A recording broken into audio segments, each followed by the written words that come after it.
ভেলপুরি ভেলপুরি ভেলপুরি, আসুন দাদা, আসুন আসুন দিদি। দাদা, আসুন টক দিদি, ঝাল ভেলপুরি যেমন ভেলপুরি চাইছেন ভেলপুরি, তেমন টক পাবেন। ঝাল যেমন চাইছেন তেমন এদিকে আসুন, পাবেন। এদিকে আসুন দাদা। ভেলপুরি ভেলপুরি আসুন, ভেলপুরি আসুন, ভেলপুরি এদিকে আসুন, ভেলপুরি, এদিকে আসুন। এদিকে আসুন, এদিকে আসুন। আসুন দিদি আসুন, ভেলপুরি দেবো?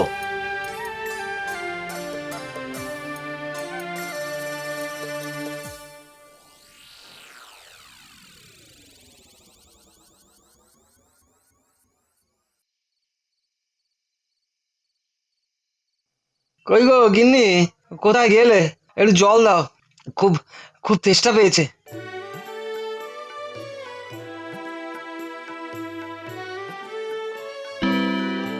আজও বুঝি দোকানে তেমন বিক্রি হয়নি। তুমি কি করে জানলে গিন্নি? এ আর নতুন কি, রোজই তো একই ঘটনা।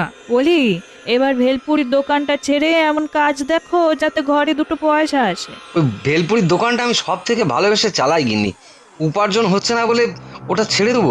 এ কি করে হয়? বলি, শুধু ভালোবাসা দিয়ে কি পেট ভরে? হ্যাঁ, তা ভরে না জানি, কিন্তু ওই দোকান আমি ছাড়তে পারবো না গিন্নি। তুমি বরং আর কটা দিন একটু কষ্ট করো। বিয়ের পর থেকে তো শুধু কষ্টই করে আসছি। দেখবে গিন্নি, একদিন ভগবান ঠিক আমাদের দিকে মুখ তুলে চাইবেন, তখন আমার দোকানে অনেক বিক্রি হবে, ঘরে আর অভাব থাকবে না। হ্যাঁ, তুমি ওই অপেক্ষাতেই থাকো। এদিকে ঘরে একটা বাচ্চা মেয়ে আছে, সেই হুঁশ আছে তোমার। থাকো থাকো তুমি তোমার ভেলপুরির দোকান নিয়ে। আমি চললাম বাপের বাড়ি। যেদিন ভেলপুরি বেচে দুটো পয়সা ঘরে তুলতে পারবে সেদিন আমাদের আনতে যেও, তার আগে নয়। গিন্নি শোনো, এরকম করো না, এই, আমার মিনি, কথাটা শোনো। এই, চ, চ, চ, আমরা গিন্নি মামার বাড়ি গিন্নি যাবো। গিন্নি শোনো, এই ভর সন্ধ্যেবেলা রাস্তায় যদি কোনো বিপদ এই, থামো থামো তো, রাস্তার থেকে ঘরে বিপদ বেশি। চল চল মিনি।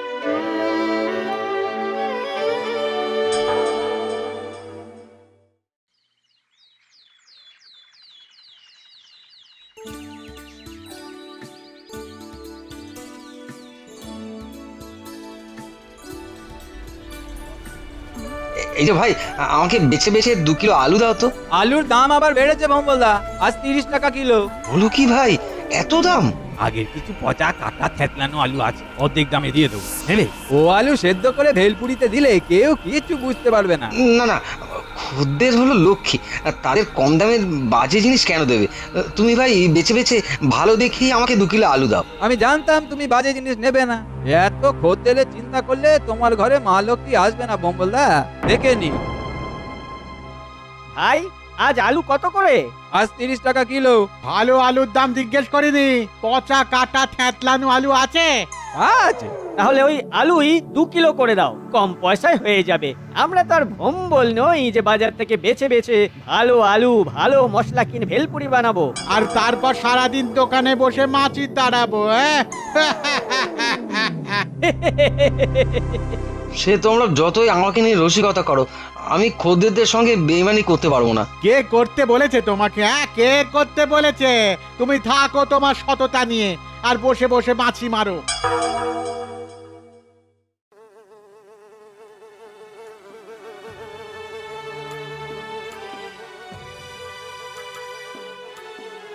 ঠিকই বলে ওরা, বাজার থেকে পচা জিনিস কিনেও ওদের দোকান সবসময় খদ্দেরে ভরা থাকে, আর দাম দিয়েও ভালো জিনিস কিনেও আমাকে দোকানে বসে মাছি মারতে হয়। ভগবান ভগবান, এবার তো একটু আমার দিকে মুখ তুলে চাও। কি হলো বাছা, চোখে জল কেন?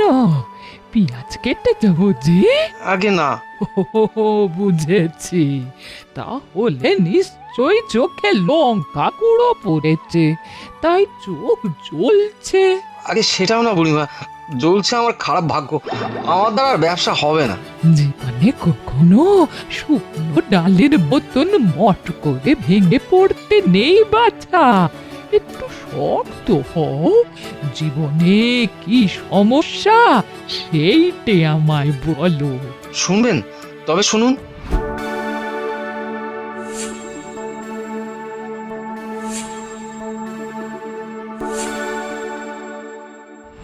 ও এই ব্যাপার, মুশকিল যখন আছে তখন মুশকিল আসানো নিশ্চয়ই থাকবে।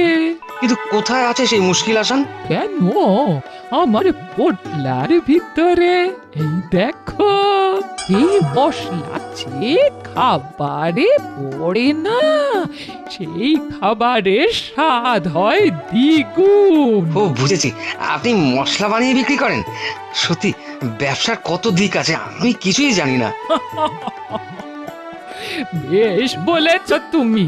নাও, এই মশলাটা আমি তোমাকে দিলাম। এটা হলো জাদু মশলা। এই মশলার ব্যবহারে তোমার ভাগ্য ফিরবে।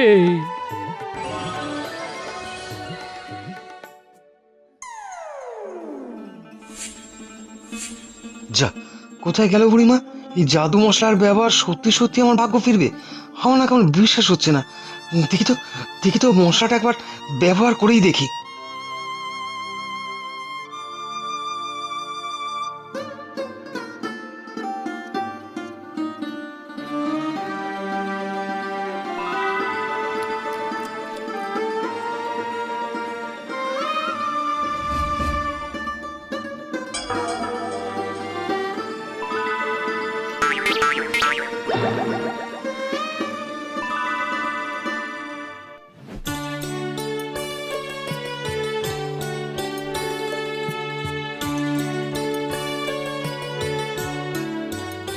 গিন্নি, গিন্নি, কই গো গিন্নি, তাড়াতাড়ি বেরিয়ে এসো।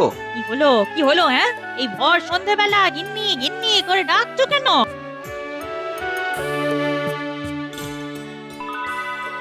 উমা, এত টাকা তুমি পেলে কোথায় গো? কেন, ভেলপুরি বিক্রি করে?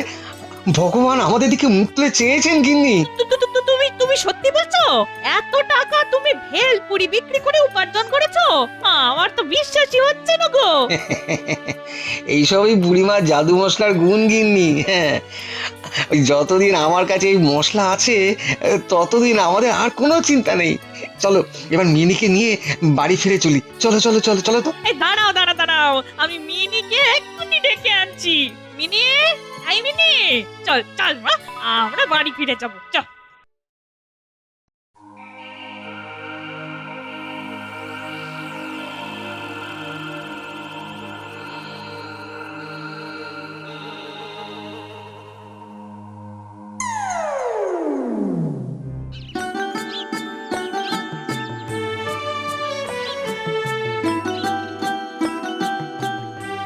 দাও ভাই, ওই বেছে বেছে ভালো আলুগুলো দাও তো। আর এখন ওই 2 কেজিতে হবে না, 4 কেজি দাও। আজকাল দোকানে অনেক কদর হচ্ছে বুঝি ভোমবলদা? হ্যাঁ মানে এখন না আর ওই নিঃশ্বাস নেওয়ার সময় পাচ্ছি না। দেখো ভোমবলদা, দম আবার আটকে যায় না জানো।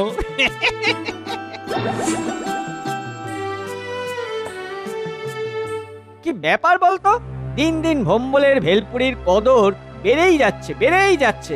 সেটাই তো বুঝতে পারছি না ভাই। যে আগে দিন রাত দোকানে বসে মাছি মারতো, সে এখন 2 কিলোর জায়গায় 4 কিলো করে আলু কিনছে।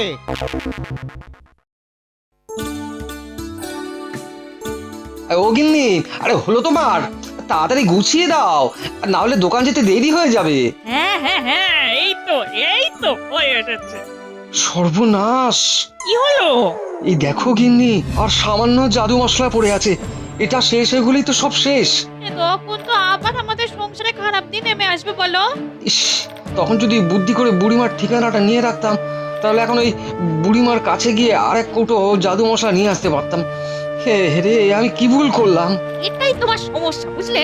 শোনো, সুযোগ জীবনে বারবার আসে না, একবারই আসে, একবার। আর সেই সুযোগের সদ্ব্যবহার করতে হয়। তুমি কি বলছো গিন্নি? আমার তো কিছুই মাথায় ঢুকছে না। মানে আমাদের যা করার এইটুকু জাদু মশলা দিয়েই করতে হবে। হ্যাঁ, কি করবে গিন্নি? 1 বালতি মিষ্টি জলে একটু নুন ফেলে দিলে কি হয় বলো তো? ওই 1 বালতি জলই নোনতা হয়ে যায়? তেমন এই 1 বস্তা মশলার সঙ্গে একটু জাদু মশলা মিশিয়ে দিলে কি হবে বলো তো? বুঝেছি, ওই 1 বস্তা মশলাই জাদু মশলা হয়ে যাবে। ঠিক বলেছো। আর এইভাবেই আমরা আজীবন জাদু মশলা বানাতে পারবো। ব্যাস, আমাদের আর কোনো চিন্তা থাকবে না। তোমার জবাব নেই গিন্নি। দাঁড়াও, আমি এক্ষুনি মশলার বস্তাটা নিয়ে আসছি।